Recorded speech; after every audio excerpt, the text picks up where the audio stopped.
So I thought we'd use this time to talk a little bit about some things in the past.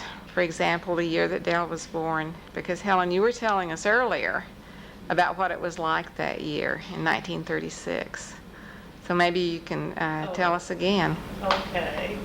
Well, we were in the dust, that was the dirty 30s. And the Dust Bowl, we had what they call a Dust Bowl. We'd been having it for several months because of dry weather and in not only Oklahoma, but Colorado and northwestern Oklahoma and western Kansas. Matter of fact, it was anywhere where the ground was loose and it could blow. And when Dale was born the 28th of June in 1936, well, after that time, why, there was dust storm after dust storm, and they come from all over and settled on us there, and I had to keep the dust from getting in his basket, the basket where he was sleeping, and we had to open the windows too because we had to have a little air, and so we'd put sacks, flour sacks that were ripped open, and they were real thin and kind of, anyway, well, we'd put those in the windows and to keep the dust out as much as we could, and then we'd put the flour sacks over the baby's crib. And I had a pan there, we had a pitcher pump in the kitchen, and I'd pump a little water and I'd rinse the dishes out, the dish, well, they were dish towels really, but I'd rinse them out and then put them back, and kept that up, and well, it was day and night, it was terrible. And then of course maybe the wind wouldn't blow some days, and we'd have to clean out the dust and sweep it out. See, back then we didn't have sweepers or anything, we just had to use a broom and get it out. And matter of fact, there was times that you just didn't get out much because of well, you couldn't drive down the road like normally because you might run into something if you're not careful, if you go too fast. How did Dale do as a baby? I mean, did the dust seem to affect him? Well, of course, we kept him clean, you know.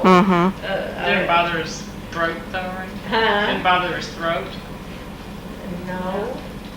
See, I nursed him for 3 months, but he starved to death during that time. And I didn't know that wasn't providing him with any much nourishment. But I soon found it out because he hollered all the time. He just bawled. We had to take turns walking him so the other one could sleep. It was terrible, day and night. But he did sleep. He was a pretty good baby in a lot of ways. But then after time, why, he was undernourished. And of course, the doctors back then weren't as knowledgeable as they would be now. But when I got him on milk, pasteurized, we milked the cow and we had to pasteurize it, and it wasn't easy. You couldn't boil it, you just had to get it to the point where it was not boiled, but it was pasteurized. And when he got him on that way, he was all right. He stopped crying? Huh? Stopped crying? Yeah, he done better. Of course, well, he always had a kind of a squeamish stomach, it seemed to me like, but not really, but sort of. And there was a lot of things about it I didn't quite understand, and my doctor didn't understand it either. When did the dust stop blowing? The what? The dust. When did the dust stop blowing? Do you remember how long it continued? It went on for several years. It was off and on, you know, not just all the time, but it was quite a long while, I can't say. But when Claudine was born, Norman, in, was it 1939? I think 1939. Why, there wasn't any death storms then. And then, of course, we got in the war in 1941.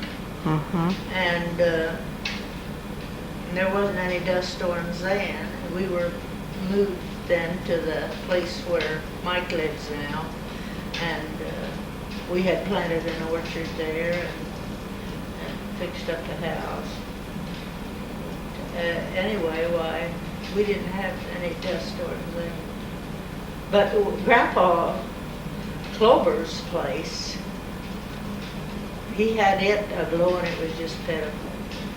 And that place that we bought there, that, I can't think of her name, the lady that we bought it from, it had sold at sheriff's sale on the courthouse steps a few years before to this, and this man had bought it from Oklahoma City. He had got some oil money.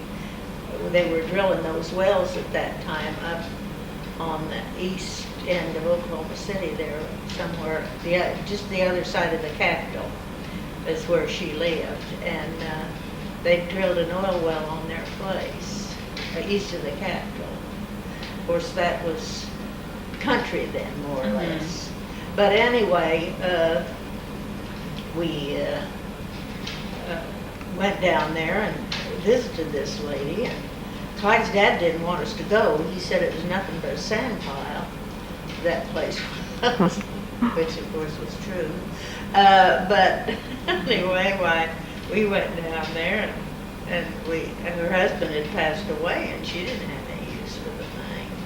And he bought 3 quarters that day at the sheriff's sale, 2 on down west there. Anyway, this one, why, we talked her out of it, and I don't remember just exactly what we paid for it, but it seemed like it was $8,000 and $500. I'm not sure, $8,500, $8,500. But anyway, we got that farm. And that's the place where Mike lives now? Yeah, we didn't have the money all, but we borrowed the money, and it didn't take us long to get it paid for. Real easy, seemed. But of course, it was just like this. I think I had just a few everyday dresses, and then the clothes that I, had when I got married, and I didn't buy anything much, and Clyde didn't buy anything either. And when we went to town, why, the groceries, if they cost more than a couple of dollars, why, that was all we spent. And we'd get about $15 a month for selling milk to the cheese factory at Watonga. Sometimes 20, depend. And we milked stripper cows, the kinds that Clyde's dad had weaned the calves from, and that's what we milked. And we had to break them. To milk. Yeah. It wasn't easy. But we put up some stanchions, and that we could put them in them stanchions and break them, hold their heads. Yeah. We put feet in there, and they liked that, and they could stick their head in there, hay or whatever. And so, well, in fact, the barn had the stanchions in it on that place. How old were Dale and Norman when you moved there? Do you remember? When we moved there, the spring that we moved there, Norman was about 2 or 3 years old. I don't know, maybe 2. Well, when we moved, I had a wisdom tooth pulled, and it was intact, and my doctor, Coggins, that done it, shouldn't have pulled it. He should have cut it out because it was infected. and I got locked, well, it wasn't real lockjaw, but it was lockjaw. My jaw was locked, and they couldn't get them open. And, well, we were milking cows, and of course I would go out and help in spite of the fact that I couldn't hardly open my mouth, and I couldn't eat nothing but liquids. Well, anyway, why then, of course, when I milked, why I put the kids in the car. They were in the front, played in the car, and with the windows open, and I'd sit there and milk, and then milk one cow, milk another, and we had cold water in the tank, and we'd pour the buckets of milk through the strainer into the cream cans, and that's where they sat all night, and then in the morning while they picked them up, and took them to the cheese factory and went home. Well, anyway, and then I got to where I couldn't do a cotton picking thing because I was so weak. I got real thin, and they were trying to pry my mouth open every day up there at Dr. Coggins' office, him and Dr. Hodson. It was terrible. Anyway, I'd scream and holler, and they couldn't do nothing. And of course, we didn't have antibiotics then. If we'd had penicillin, that had been another story, but we didn't have anything. Well, finally, my folks come over there, and they said I had to go to the hospital, and that's where I went, to the hospital. Well, they took me up there, and they pried my mouth open. And every other day or so, this doctor, his old Dr. Hudson, he'd go to work, and he'd take me back up to the room there, and he'd pry my mouth open. And they put packs on me and things, and well, finally, I got tired of it, and one day when Clyde come there, why, I went home with him. They didn't release me, but I went home with him. And 2 or 3 days later, my face started to swelling like this, Oh, goodness. Well, then they had to open this all up here, these holes, and they cut a hole right here where you see an indentation, and they drained that. And I had wicks in there for a long time. It drained. Oh, it's a mess. Anyway, it was terrible. Yeah, And that went on, and finally, it was the next spring before I got to where I was, very much good. But I was in the hospital 30 days, that first shot. yeah. And of course, it was not very long, considering that I had to go back 2 or 3 times. And of course, the doctor was real angry with me when I come back, and he just told me in no uncertain terms that I sure did myself a lot of damage by going home. But, my golly, they were just killing me, just like pulling my head apart when they pry that mouth open. I didn't have any anesthetic or nothing, and they could hear me all over the hospital, I do believe. But anyway, I survived it.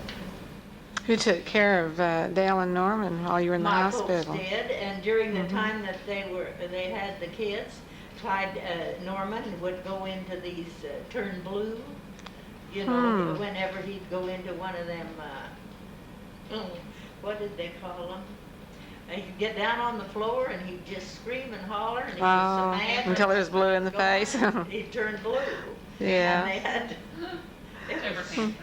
and one day, when Norman was acting up, this Yarborough come over there. He's a colored man.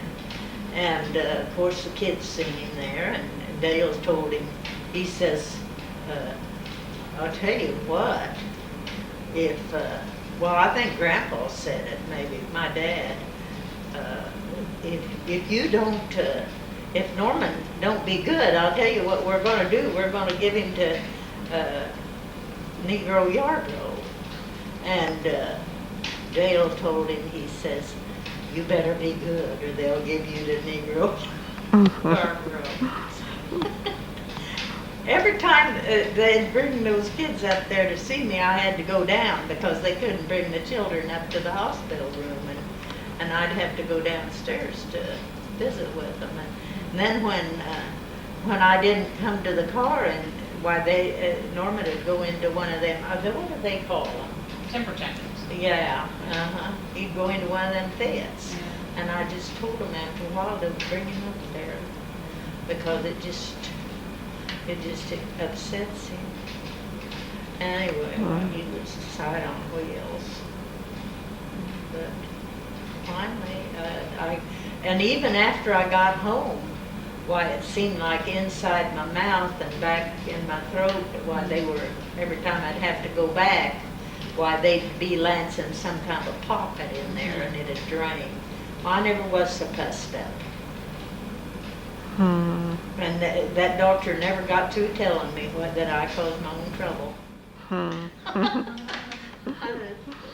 Yeah, but they had to treat you without antibiotics. Then, Well, they put packs on me, cold packs, and hot packs, and I don't know what they done. It was a sight. I thought they used cocaine or morphine. No, they didn't give me nothing when they opened my. Well, of course, I had anesthetic when they cut these things open. Yeah. And when they pried my mouth open the first time, I had anesthetic. Yeah. But after that, I didn't. Yeah. I didn't have any at all. But he was a good doctor. But see, they didn't have much to work with except water and packs and things like that. Of course, I had done it at home, but I wasn't as good about it. I mean, I didn't do it as religiously as I should. Of course, I wasn't there only 2 or 3 days. I had to go back. It knocked me out, and I got thinner than paper. It was terrible how thin I got. What year was that? Well, it was in 1930. Oh, wait, Norman. Probably when Norman was 2 years old. It might have been in the 40s. It was during probably the war. Probably 41 or 42. I would I think. remember when Pearl Harbor, I was ironing, and I think the Dust Bowl was over then. I was ironing one day, and I was feeling pretty good then. And anyway, I had the television on, and Oh, you mean the radio? I ironed everything. Television or radio? Television or radio? A radio. Yeah. And I heard it, that a bomb had been dropped on Pearl Harbor or something. Now, airplanes, Japanese had flew over and dropped bombs, and that there was ships and everything. Of course, we saw them when we were there, you know, what had been knocked down. But anyway, it was quite an experience, so terrible. And everybody was so excited. We called all the neighbors. Some of them had heard it, and some of them hadn't. Of course, Kales lived over there, Donald and Lois. They were close friends of ours. Mama and Daddy hadn't heard it, and I called them and told them. And of course, Guy's mother, she didn't listen to the radio that much either, but I just happened to be ironing. And let's see, that was in,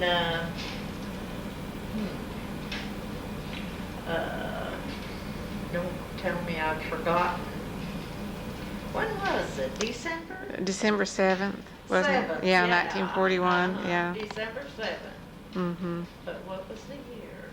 41, wasn't it? That was 41, Yeah. sure, I know that. I just forgot. Did you hear President Roosevelt's speech about this was a day that would live in infamy? Do you remember hearing that? No, this was the day that. Yeah, he said it was a day that would live in infamy. Is that right? Yeah. think I've read that somewhere. Did, how did your family feel about, were they still in touch with relatives in Germany then? Or did, No, but see, I'd been going to school and at Chickasha, back in 33 and 34 and 34 and 35. And I had Dr. Tyre was from Germany. And in 33 and 34, I took German. And she had been telling us that it was terrible what was going on there. And see, I was writing to a boy in Germany, Helmut Ulrich, and I've still got his letters, a lot of them, and a girl, Erna Brauerman. And when I was taking German, and then I wrote to him after I was even married for a little while. Well, quite a little while. But I never heard from him then. But she told us he was a Hitler man, a Hitler boy. He had a troop. yeah. Every letter, why, it was Heil Hitler. That's the way they signed their letters, Heil Hitler. Oh, really? And it was interesting. But this Dr. Tyre, she told us that things were terrible there. But they thought she wouldn't go home that following summer in 34. But she did. She went home and she never come back the next year. And they thought she would, but she didn't. And for some reason, I don't know who said this, but somebody up at the school when we went back that year said that they thought they wouldn't allow her to go back. And I didn't know whether that was possible or not. But she sure didn't have much use for Hitler. And she didn't hesitate to say it either. She said the things that were going on there were terrible, and of course they were. Well, how did the war affect your family? Well, Zenon went to a school in somewhere, I think it was Kansas City. I'm not for sure. I think it was Kansas City, and studied how to airplane motors. And he was there for quite a long while, and it cost my dad, it was a terrible lot of money. It was close to $1,000, and he hardly had it. I don't think he did. But anyway, he got it, and he learned him to be a mechanic. But when they went over there, of course, why, they didn't have the tools like they should. They had screwdrivers, pliers, and, well, see, the United States was caught with what we called our pants down. That's right, we were, because we wasn't expecting anything like that. And he went over there and he got on the African coast, is where he was, and they were, he was a mechanic there, and he, some of the things he said is just horrible to repeat. At first he wouldn't talk about it, but later he would. He said that, the planes had come back, and the ones that had get killed, how they had to wash the planes out. There'd be blood, if the bomber or whatever got. And he said, but there we were with those camouflages over them. And he said they'd miss us every night. They'd come over there from Italy and wherever and miss them. But they'd always, they'd had to camouflage their planes, like they were under trees and things. And they'd miss them every night. And then, but he said that washing those planes out and cleaning them up and redoing them was just terrible. And getting them where they were. And of course, some of them didn't come back too. he said they were pretty lucky as a general rule, but not always. And Ferdinand Siegel was over there too. That's but he was in the walking army, not in that area, but in another area. What do they call it?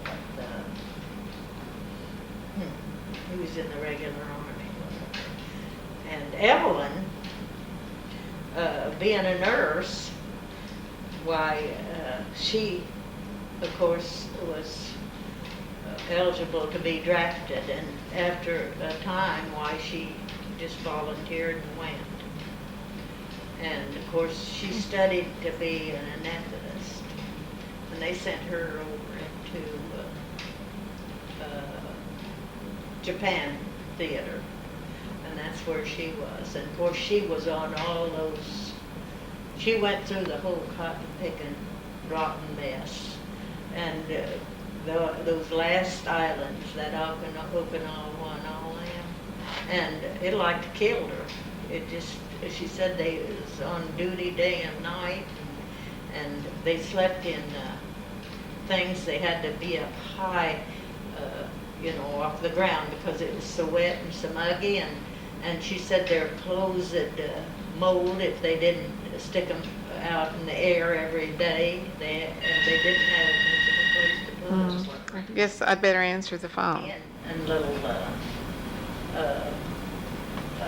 I had Charles and little Donnie, and they went to California because there was an airplane factory there, and Gene got on into that airplane factory, and and he worked there, and of course she just went into regular nursing there, and she was being a nurse, and that was the way it was, and it went on that way until the war was over, which was in 1940, what, 6, 44, 44? 5 or 45, I think, yeah. Yeah. Yeah. And of course, Zenon came home before Evelyn did. And when he came home, why, he wouldn't talk much. He had nothing to say. He didn't talk at all.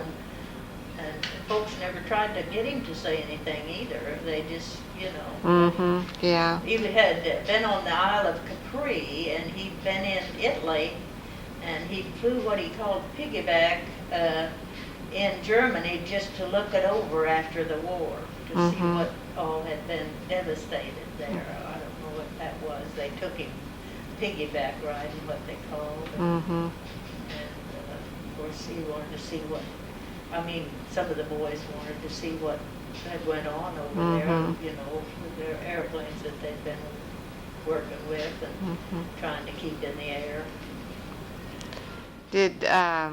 Was the reason that Clyde wasn't drafted? Okay, why wasn't Clyde drafted to serve? We had 2 kids and he was farming. Okay, so that, that's what I figured, yeah. And, he had those 2 kids and he was farming, and he was, there was a lot of them that was one reason. Of course, they had to register. Everybody, I think, a certain age had to register. Yeah. But, of course, I guess if they'd have had to, well, they'd have went. Yeah. But he was farming. Yeah. What was it like farming during the war years? Well, of course, we had the orchard, and we made money. We worked awful hard, but, and we double cropped. We raised beans in the summertime, and the weather, it seemed like the rains came pretty good, and we had pretty good wheat crops, and we was farming Indian land, and things went pretty good. We made money, and then we bought the county farm. Paid $11,750, I think, for it. And then that county farm, of course, it had 21 rooms in it. That's counting, the little rooms where the people, poor farm, they called it. Mm-hmm. And we bought that. I wish now that I see Mama and Rosie when I was so sick with asthma there for quite some while. And I was terrible sick at that time. I'd had an abscess, and they didn't know how I was going to come out of it. They went upstairs and they was cleaning up there, and that's when they throwed out all the stuff in that north room that we had stashed in there. They throwed it all out, and they had Clyde drive the truck up to the window there, and they had all those records of the county farm. What it cost to build the barn. They had a book yay wide and about like that, and page after page of everything in it. And I'll tell you, Mama and Rosie took that and it was dumped out there along with all the kids' cards. This is years later. Oh, goodness. Yeah. All their baseball cards and things that just made me sick. And old books, that Ishmael and what's Ishmael? Oh, Thelma, that book. I've never found Thelma. Self-Raised. Old books that Mama had. But see, they were worn and tattered and everything. And Rosie was good at throwing everything away. And she done a good job of it. Anyway, I wasn't able to hardly get out of bed, let alone go look what they was doing. Yeah. But anyway, it was kind of a catastrophe.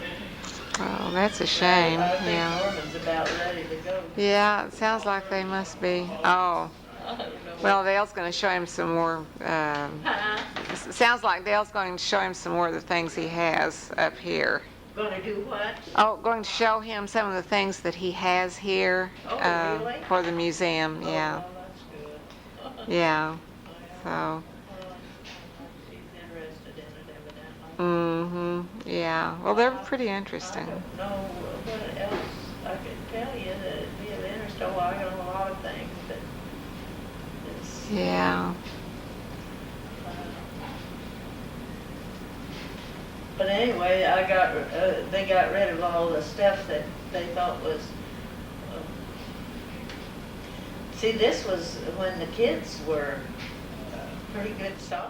I think was Dale in college already? Yeah, Yeah. I think so. And Norman was in high school, and Claudine was 7 or 8 years old. Because when I was sickly, and I remember Clyde had a brainstorm. He wanted, these were buying land, and they had, just quarter after quarter that they were buying. Oh, they wasn't buying it really. I don't know what they was doing in South Dakota. And he wanted to go up there and see if he couldn't get some of that land, and see the land some way or another paid for itself. It really was a kind of a mess. But anyway, it paid for itself, and he wanted to go up there and get that land, some of it, buy some of it.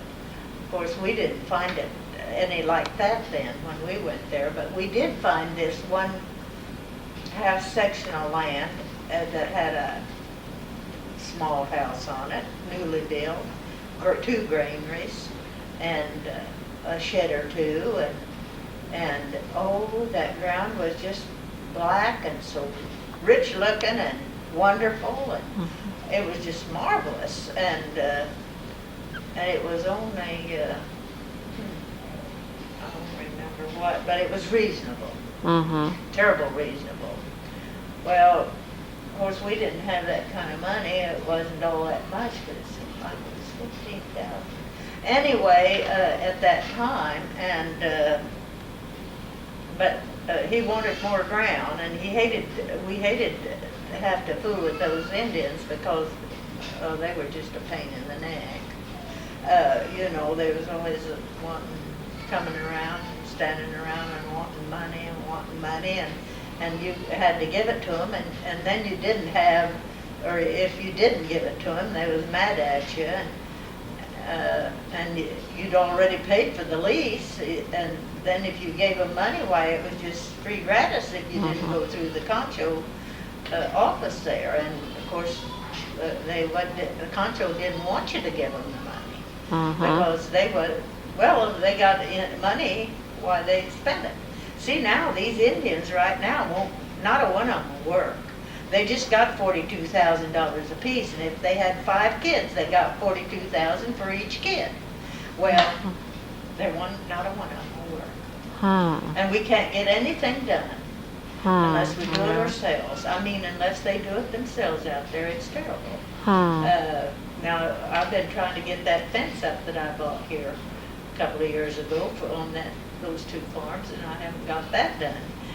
Norman hadn't been able to get it done, and the posts have to be pounded in, and he isn't able to do that. He's still taking a little heart medicine, which he's too fat, and he knows it, but he don't seem to get rid of it. But anyway, why, he's not sickly or nothing, but he still takes the medicine. And I don't want him pounding those posts, and Mike's working, and he can't very much help. He does his own around there, but that's all, and then he helps, you know, at harvest time and different things. Anyway, why, but we'll get it done one of these days. He's got the wire there, and he's got the fence, and Mike's been putting some stuff around the yard that's real pretty and nice, and it looks beautiful, but it, of course, isn't the fence, but it is. Anyway, I want it up. And it needs to be on the other side, too, on the other side of that Clydene's part, along there. Otherwise, we put in the fences that go north and south on that section. Yeah, I hear Ava. Yeah, maybe I better go see if Glenda needs any help. I don't know, where was I? Yeah. Something about. Oh, yeah, you're telling about the land in South Dakota. Oh, that- yeah. Well, anyway, why, then we went up there. The man said that he would, he said that he would. I'm telling about that land in South Dakota, how we went up there, Dale. Go ahead and talk to Yeah. her then. She's talking. I'm doing an interview. We got in the car during Christmas vacation, and Dale went with us, and we were going to buy that farm. Well, it was icy. We hit. We were going into, what was that town we were going into? Dale, what was the town we were going into? Do you hear Ava? I mean, oh yeah, she's crying. Anyway, you could buy this farm with very little down. Yeah. And put it in this land And program. put it in the land program. And it And paid it for paid itself. for itself. Beast did it. And, Beast, that's the way Beast Yeah, got rich. well, that's the way they and got we their. didn't, we never made it that way. Well, I'll tell you what happened. We got on ice, and I had told him to put the chains on. And Daddy wouldn't listen. He didn't want the chains. They wore the tires out, and he was going to wait till he got on ice. Yeah, you can. Well, anyway, Not my place, it couldn't have been any worse. Sundown. It was terrible. Didn't Dale ever tell you about it? Yeah, he has. Yeah. It was just horrible.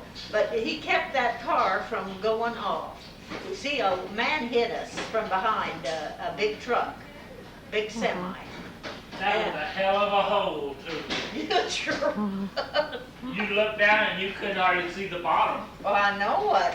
It You was couldn't just, see the bottom from the road. and of course then, it wasn't long a highway patrol come along, and he helped us get the, chains on. And we went back, and we were darn lucky to find a motel room in that town. I think it was the only one that was left. And we stayed there for darn near a week, didn't we? We would have had about 2,000 acres. Well, I don't know what it was Would have been anymore. paid for. Well, the government paid for it, but you, see, Beeson and Robles got in on that deal. Yeah, But but, then Dale Roble was up there and he got scared out because they was flying up there one time and the airplane almost hit the ground. yeah. Now Dale Roble had all the elevators and stuff and he went broke. He's broke. Yeah, no, but that was because his wife, Nope. part of it was Thank because you she for had going back. an aneurysm and they didn't have any insurance. Well, they had That was some. because of that. He spent several $100,000 on her. Yeah, he probably spent maybe more than a couple of $100,000. It was They had terrible. some insurance they had, but it run out at 50,000, Oh, is that what to be happened? honest with you, yeah. Yeah. Well, anyway, why, it was a The tragedy. insurance. But we turned around and when we come back and we went home and we dropped Dale off at That's what OSU. his daughter. And Dale, he's been missed several days of school already. And it was really kind of bad. But I was darn glad to get home and we never went back.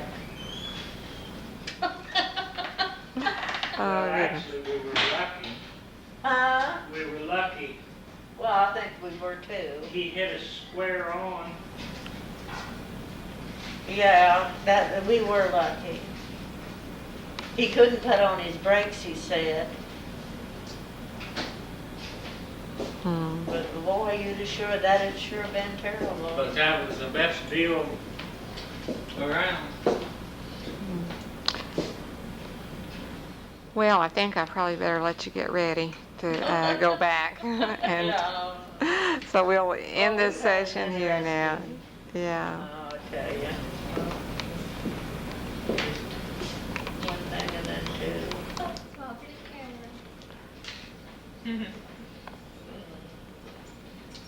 Can you say something? Can you say blah, blah, blah, blah, blah, blah, blah? Does she say that? Yeah. She said blah, blah, blah, blah, blah, blah, blah.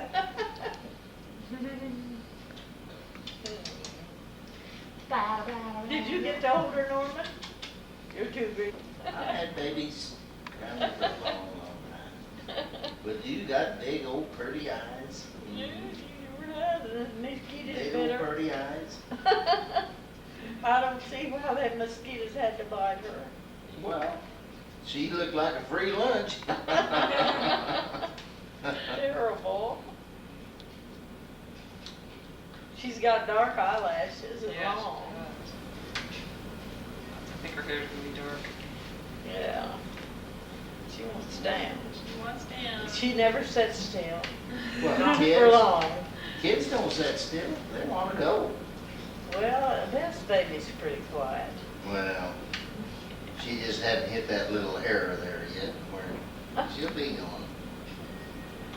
She's got curls too, see? Look. She ain't got nothing on me. Look at mine.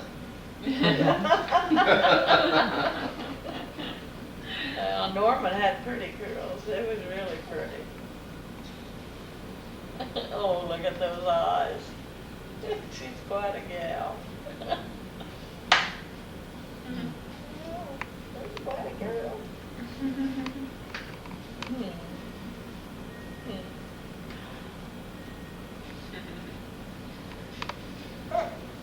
Yeah. He was a good little baby. Good baby. Cute kisses. So you took a long nap. So your eyes are a little red. And you woke up and you were crying.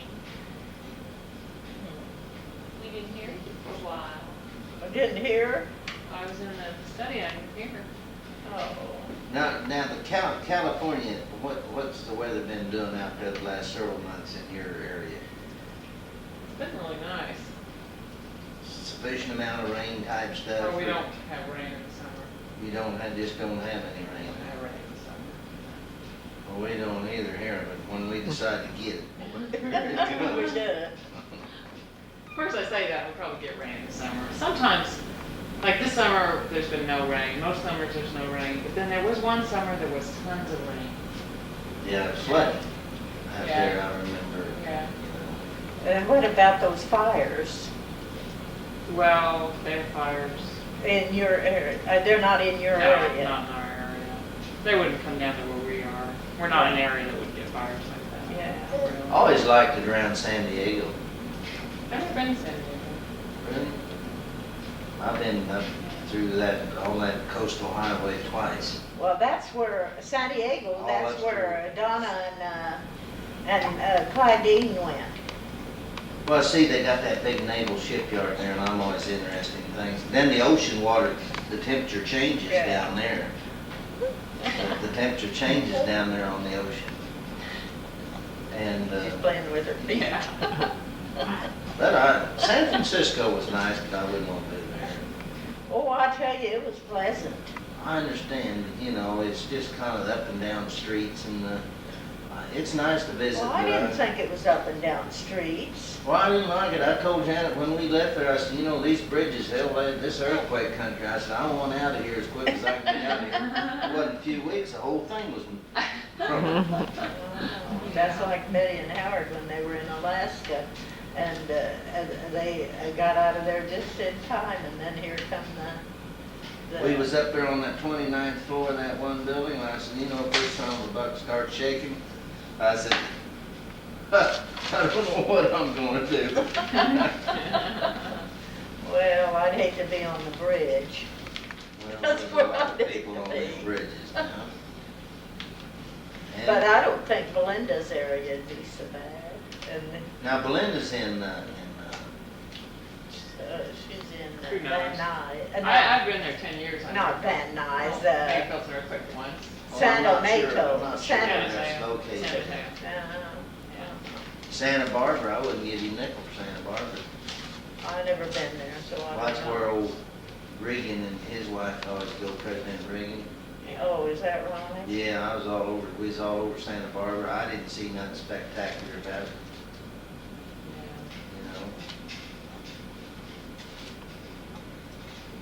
So Yeah. everybody's got their own opinion. Yeah. It's funny how everybody wants to live where they want to live and doesn't want to live where anybody else wants to live. Well, I could probably be around that Napa Valley right in there, Yeah.